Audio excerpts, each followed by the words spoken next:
I am all about pinning shoulders to mats and banging rats.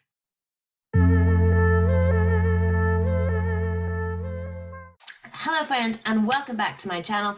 My name is Stephanie Chase and today I am reviewing the January 11th, 2023 edition of AEW Dynamite, which featured the Elite vs Death Triangle 7, Hangman vs Moxley, the return of Adam Cole, and the non-debut of Mercedes Moné. But before we get into all that, make sure you give me a follow on Twitter, TikTok and Instagram, all at Stephanie M. Chase.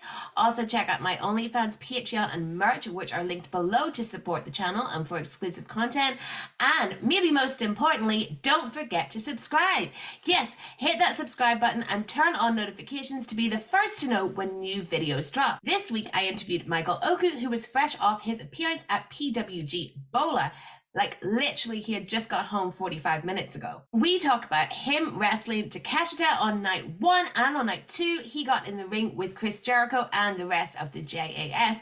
Please go check this one out. It's a really great in-depth interview with Michael, who is absolutely wonderful, and I see such big things for him in 2023.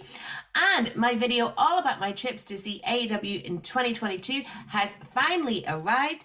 It drops probably just after this video goes live, so it would mean a lot if you supported that video. I worked really hard on it and I think I have a really fun story to tell. It is long, but you know, go give it a watch, please. Now on to the show. First, I've got to say, last week was our New Look Dynamite. We had a new opening video, new stage, etc. But the ring apron and barricade covers were the same. Well, obviously they were being delivered by Avery. That's a UK joke, because now a week later we have all the new ring apron and barricade covers, and I thought they looked really great. I'm loving the whole red and blue look. Straight out to start off the show was Jon Moxley, followed by his opponent Hangman Page.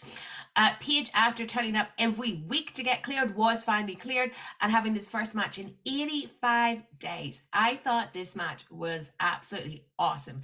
It was a really hard hitting. These guys are both baby faces, but they really made you feel like they hated each other. We had some good spots in here. We had Page hitting a moonsault off the top. He hit his head hard against the railing. Moxley hit a Death Rider. Page kicked out. Moxley also hit a stalling pile driver and Page kicked out at 1. He went for another pile driver. Page countered it into a Deadeye. Moxley no-sold that into a curb stomp and then collapsed. And we got lots of strikes and headbutts before Page hit a buckshot lariat for the win. Post-match, the doctors were checking on Moxley, who seemed out of it. They seemed to be selling that he had a concussion. Page was really great here. He looked quite conflicted. Yes, he got his revenge on Moxley, but Page himself knows what it's like to have a concussion. Page and Moxley both have a young child at home, so he looked like he actually felt bad about what he did for Moxley. I think they're telling a really great story here between these two guys, and it'll be interesting to see if they keep Moxley out of action for any length of time, because of course we do see him wrestle nearly every week. He is that guy, but at the same time he did miss out on a vacation a couple of months ago. But yeah, great match and great storytelling between both Page and Moxley.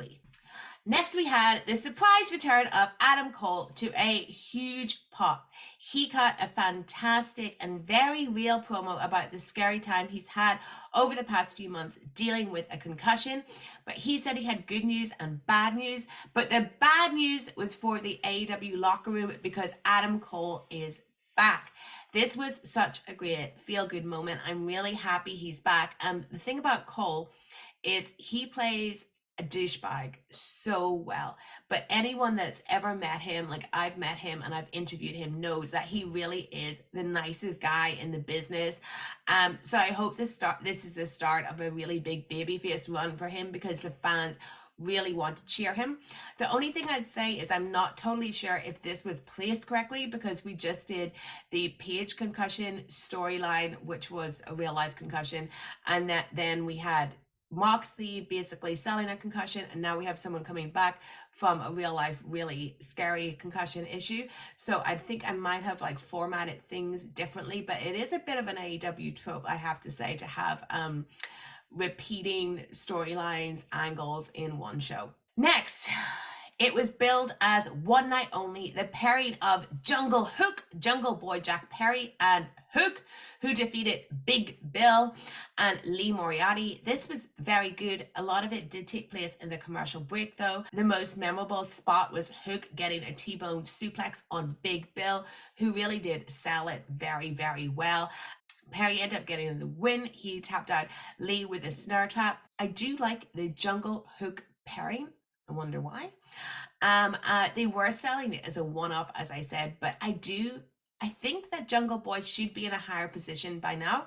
But if he's not, I do think this is a good use of him, and it could really help elevate Hook too, because they're two guys that the fans, especially the young fans, really love. So I would like to see more Jungle Hook. Jungle Hook it into my veins, I say. Then we had TAKESHITA versus Bryan Danielson. But first we got a promo from MJF. So TAKESHITA came out.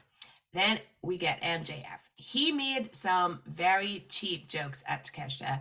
And then he went into a long promo where he points out the celebrities in the crowd. Now, Dynamite was in LA at the Kia Forum.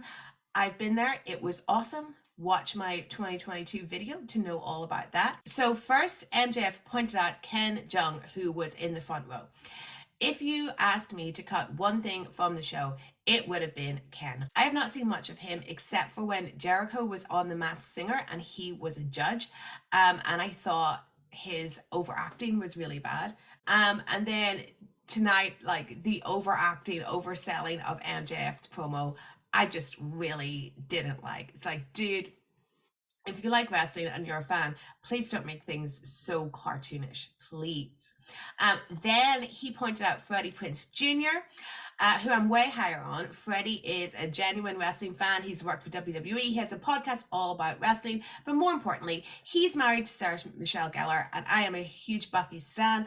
I even have a Buffy tattoo. If you're always wondering what that tattoo is in my inner arm, it's a Buffy tattoo. I absolutely love Buffy. So I can't say anything bad about Freddie Prinze Gellar being there at Dynamite. I thought that was pretty cool. We were so close to getting Buffy on Dynamite. MJF then talked up the Iron Man match. He said that he's into pinning shoulders on mats and banging rats, and that he can, go a long time, apparently. Then just as he was ending, Danielson's music hit and he ran away. I don't think this was MJF's best work. It was just a way to get him out there. As I said, I'm not very into the celebrities thing. I'm someone that kind of, I'm watching wrestling for wrestlers. I don't need to see celebrities in the crowd or anything like that. It doesn't really do anything for me. And I think that this promo, like the length of it and everything, would have usually killed the match coming up. But luckily, it was TAKESHITA and Bryan Danielson, and they're so awesome that the promo didn't matter after just a couple of minutes of watching the match. From these two, some fantastic spots. We had TAKESHITA hitting a brainbuster on the floor. He got an awesome lariat that just turned Danielson inside out.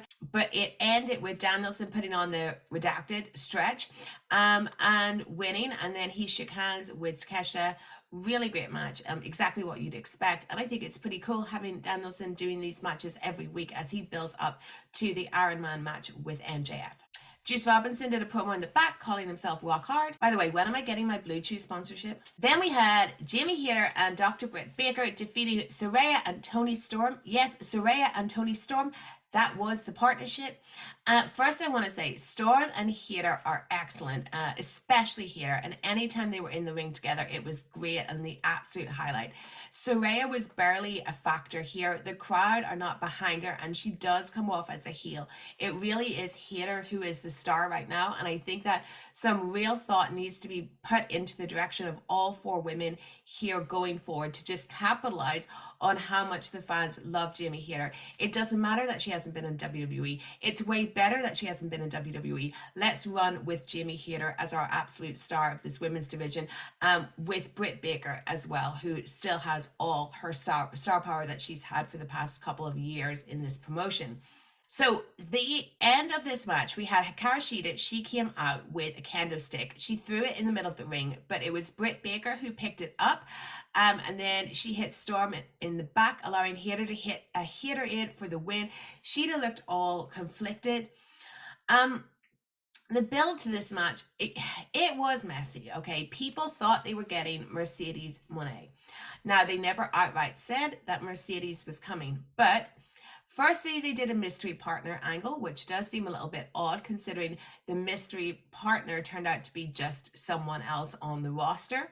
And then we had Baker drop the boss line last week, which made people even more certain that we were getting Mercedes. She was just off her Wrestle Kingdom debut that day.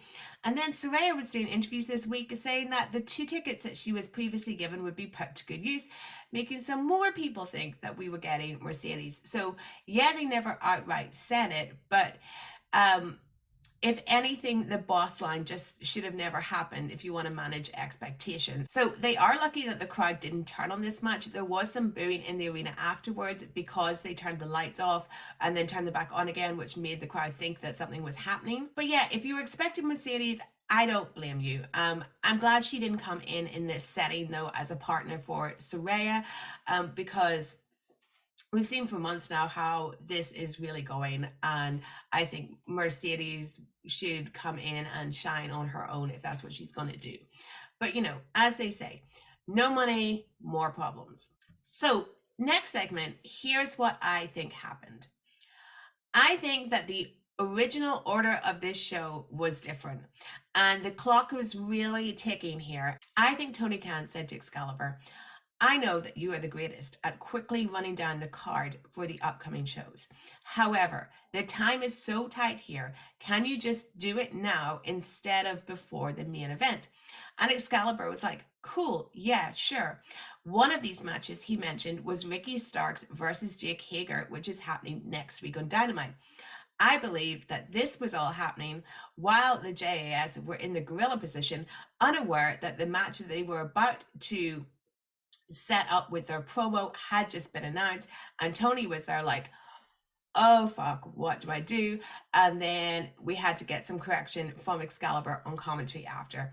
So yeah, I think that this bit, the JS coming out, was meant to happen earlier in the show, and there was a bit of a reshuffle. Just my instinct there. So they came out, all of them in gold jackets and black trousers, and then they ripped off their trousers, pants, whatever, like Chippendales to reveal trousers, unlike Chippendales who don't just have other trousers on underneath. Parker said that the JAS were the Saints of Los Angeles. Motley Crue referenced there. I'm sure that was Jericho that put that in, teaching the kids.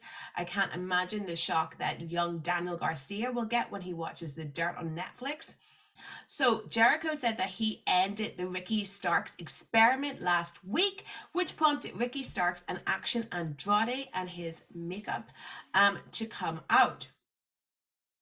So I think Starks has been absolutely fantastic the past couple of weeks. But here I think there was something lacking with the material and what he had to work with. As I said, it was all to set up a match between him and Hager that we'd already heard that was happening. There was some just not the best lines thrown out here by Starks, like mocking Hager for having a lisp, and some weird Andrade tie touching his crotch lines too. We didn't have long left on the show here, and this segment I do think went a little long considering the payoff. So then, with about 15 minutes to go, we got match 7 in the best of 7 series, a ladder match between the Elite, Kenny Omega and the Young Bucks, and Death Triangle, Pac and the Lucha Brothers. This was awesome. And like, just consider that a week ago, Kenny Omega was having an all-timer against Will Ospreay at Wrestle Kingdom, and he still pulled off this match. Of course, it was the Elite that won, with Kenny getting the belts. I can't go through all the spots here because as hard as it is to do that in a normal Elite match, they were going at such a quick pace here, probably because the clock was counting down. I did say on Twitter that I got All In vibes when the main event of All In had to go really fast as well. Some of the spots to pick out, we had Omega going through a table, Matt Jackson then putting Pac through a table, Penta taking a nasty looking backdrop onto a ladder. We had Omega climbing the ladder, and then the hammer came into use when Pac hit him on the hand and then hit a Falcon Arrow on the floor. Later, Phoenix climbed to the belts, but Omega stopped him and hit a one-wing angel off the ladder. Absolutely awesome. The end came when Pac tried the Black Arrow, but Omega got his knees up and he made the climb and pulled down the title to win the match. Yeah, everything was so fast, but then when you got to the actual ladder climbing, it was like the PWG slow-mo. But it was awesome end to the series. I think that the best of 7 series, I am kind of glad that it's over, but I think they did do a really good job distinguishing the matches as much as you can with the same guys involved every week. I would say, I think on this show that I would have loved to have seen them hype up this match bigger in the actual show. We just had a really redundant segment with Renee in the locker room earlier, but really, like, this should have been presented on the show as a huge deal. But I think that's to do with the time constraints, because I gotta say, this show was awesome, but it was so tightly packed and heavy. It was like my suitcases I use when I go to America. Tightly packed, heavy, but full of wonderful stuff. But like when I get to the American Airlines check-in desk, Tony needs to be told to remove one item from everything he's packed in there. We just need a little breathing time, and especially I think with such a big main event that they were presenting. Now, as for who I was the biggest fan of on the show, I'm gonna give it to Adam Cole. Welcome back, Adam Cole. I am so glad to see that you're back and healthy, and I can't wait to see what you're going to do next in AEW. Welcome back, Adam Cole. And that's all from me. This is probably the last video I'm going to be filming in Belfast, because I am returning home to my lovely studio next week. So there will be no more of me looking like I'm in a cupboard or a weird hostage situation.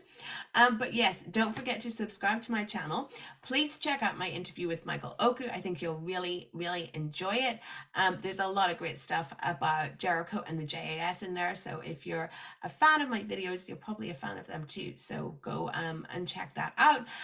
Also watch my AEW 2022 video. I did a lot. I have a lot to say. And I did work really hard on it, and it would mean a lot to me if you guys liked and shared that video. And of course, give me a follow on Twitter, TikTok, Instagram, all of that. Check out the links below.